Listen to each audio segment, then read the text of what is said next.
Hi viewers. ఈరోజు ఆంధ్రప్రదేశ్లో దగ్గరగా పుట్టినటువంటి పిల్లలు ఉన్నారు కదా, వాళ్ళు ఎదుగుతూ ఉన్నారు కదా, నెలల వయసు కావచ్చు, సంవత్సరం వయసు ఉన్న వాళ్ళు కావచ్చు, వీళ్ళలో దగ్గరగా 11,65,000 మందికి ఇంతవరకు ఆధార్ కార్డు లేదంట. ఎందుకంటే బయోమెట్రిక్స్ పనిచేయవనో, మరి ఐరిష్ పెట్టకూడదనో, సంథింగ్ ఏదైతే ఎలానో కానీ, అందుకని రేపు 21వ తారీఖు ఈ ఆధార్కి సంబంధించి స్పెషల్ సెంటర్స్ పెడుతూ ఈ 11,65,000 మందికి ఒకేసారి ఆధార్ ఇవ్వబోతూ ఉన్నారు.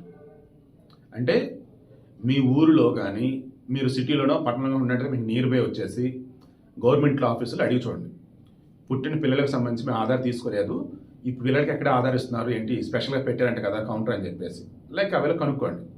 సెంటర్స్ పెట్టి మరి ఆ రకంగా ఆధార్ ఇస్తున్నారంట. దయచేసి యూటిలైజ్ చేసుకోండి.